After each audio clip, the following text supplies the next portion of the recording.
ಸಂಖ್ಯಾಕಾಂಡ ಅಧ್ಯಾಯ 30. ಹರಕೆ ಕುರಿತ ನಿಯಮಗಳು. ಮೋಶೆ ಇಸ್ರಾಯೇಲರ ಕುಲ ನಾಯಕರಿಗೆ ಹೀಗೆಂದು ಹೇಳಿದನು. ಸರ್ವೇಶ್ವರ ಸ್ವಾಮಿಯ ಆಜ್ಞೆ ಇದು. ನಿಮ್ಮಲ್ಲಿ ಯಾರಾದರೂ ಸರ್ವೇಶ್ವರನಿಗೆ ಹರಕೆ ಮಾಡಿದರೆ, ಇಲ್ಲವೇ ತಾವು ಯಾವುದಾದರೊಂದನ್ನು ಮುಟ್ಟುವುದಿಲ್ಲ ಎಂದು ಆಣೆ ಇಟ್ಟು ಹೇಳಿದರೆ, ಅಂಥವನು ತನ್ನ ಮಾತನ್ನು ಮೀರದೆ ನುಡಿದಂತೆ ನೆರವೇರಿಸಬೇಕು.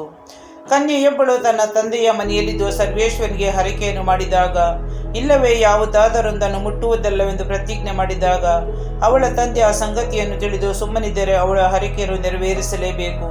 ಯಾವುದನ್ನು ಮುಟ್ಟುವುದಿಲ್ಲವೆಂದು ಹೇಳಿದಳು ಅದನ್ನು ಮುಟ್ಟಲೇಬಾರದು. ಆದರೆ ಅವಳ ತಂದೆ ಆ ಸಂಗತಿಯನ್ನು ತಿಳಿದು ಹಾಗೆ ಮಾಡಬಾರದೆಂದು ಆಜ್ಞೆ ಮಾಡಿದರೆ ಅವಳು ಮಾಡಿದ ಹರಕೆ ಹಾಗೂ ಪ್ರತಿಜ್ಞೆಗಳು ವ್ಯರ್ಥವಾಗುತ್ತವೆ. ತಂದೆ ಬೇಡವೆಂದು ಹೇಳಿದ್ದರಿಂದ ಸರ್ವೇಶ್ವರ ಅವಳನ್ನು ದೋಷಿ ಎಂದು ಎಣಿಸುವುದಿಲ್ಲ. ಆಕೆ ಮಾಡಿದ ಹರಕೆ ಇಲ್ಲವೇ ಪರ್ಯಾಲೋಚಿಸದೆ ಮಾಡಿದ ಪ್ರತಿಜ್ಞೆ ಮುಗಿಯುವಷ್ಟರೊಳಗೆ ಅವಳಿಗೆ ಮದುವೆಯಾಯಿತೆಂದು ಇಟ್ಟುಕೊಳ್ಳೋಣ. ಆಗ ಗಂಡಸು ಆ ಪ್ರಮಾಣದ ಸಂಗತಿಯನ್ನು ತಿಳಿದು ಸುಮ್ಮನಿದ್ದರೆ ಹರಕೆಗಳು ಪ್ರತಿಜ್ಞೆಗಳು ನಡೆಯಲೇಬೇಕು.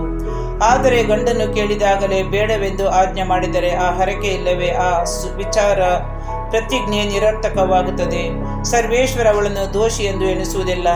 ವಿಧವೆ ಇಲ್ಲವೇ ಗಂಡನಿಂದ ಬೇರ್ಪಟ್ಟ ಮಹಿಳೆ ಇಂಥ ಪ್ರಮಾಣವನ್ನು ಕೈಗೊಂಡಿದ್ದರೆ ಅದು ನಿಲ್ಲುತ್ತದೆ. ಅವಳು ಅದನ್ನು ನೆರವೇರಿಸಬೇಕು. ಮಡದಿಯಂಥ ಹರಕೆಯನ್ನಾಗಲಿ ಪ್ರಮಾಣವನ್ನಾಗಲಿ ಮಾಡಿದಾಗ ಅವಳ ಗಂಡ ಅದನ್ನು ತಿಳಿದು ಅಡ್ಡಿ ಮಾಡದೆ ಸುಮ್ಮನಿದ್ದರೆ ಆ ಹರಕೆಗಳು ಪ್ರತಿಜ್ಞೆಗಳು ನಿಲ್ಲುತ್ತವೆ. ಆದರೆ ಗಂಡನು ಅವುಗಳನ್ನು ತಿಳಿದಾಗಲೇ ಬೇಡವೆಂದರೆ ಅವು ರದ್ದಾಗುತ್ತವೆ. ಗಂಡನು ರದ್ದು ಮಾಡಿದ್ದರಿಂದ ಸರ್ವೇಶ್ವರ ಅವಳನ್ನು ದೋಷಿ ಎಂದು ಎಣಿಸುವುದಿಲ್ಲ. ಹೆಂಡತಿ ಮಾಡಿದ ಹರಕೆಯನ್ನು ಹಾಗೂ ಉಪವಾಸವಿರುವೆನೆಂದು ಅವಳು ಮಾಡಿದ ಪ್ರಮಾಣವನ್ನು ದೃಢೀಕರಿಸುವುದಕ್ಕಾಗಲಿ ರದ್ದುಪಡಿಸುವುದಕ್ಕಾಗಲಿ ಗಂಡನಿಗೆ ಹಕ್ಕಿದೆ. ಆದರೆ ಅವಳ ಗಂಡ ಯಾವ ಅಡ್ಡಿಯನ್ನು ಮಾಡದೆ ದಿನವೂ ಸುಮ್ಮನಿದ್ದರೆ ಅವಳ ಹರಕೆಗಳನ್ನು ಪ್ರತಿಜ್ಞೆಗಳನ್ನು ಅವನು ಅನುಮೋದಿಸಿದಂತಾಗುವುದು. ಆ ನಂತರ ಅವನು ಬೇಡವೆಂದರೆ ಆ ಪಾಪದ ಫಲವನ್ನು ಅವನೇ ಅನುಭವಿಸಬೇಕು. ಇವೇ ಗಂಡ ಹೆಂಡರ ವಿಷಯವಾಗಿ ಹಾಗೂ ಇನ್ನೂ ಮದುವೆಯಿಲ್ಲದ ಪುತ್ರಿ ಮತ್ತು ಅವಳ ತಂದೆಯ ವಿಷಯವಾಗಿ ಸರ್ವೇಶ್ವರ ಸ್ವಾಮಿ ಕೊಟ್ಟ ನಿಯಮಗಳು.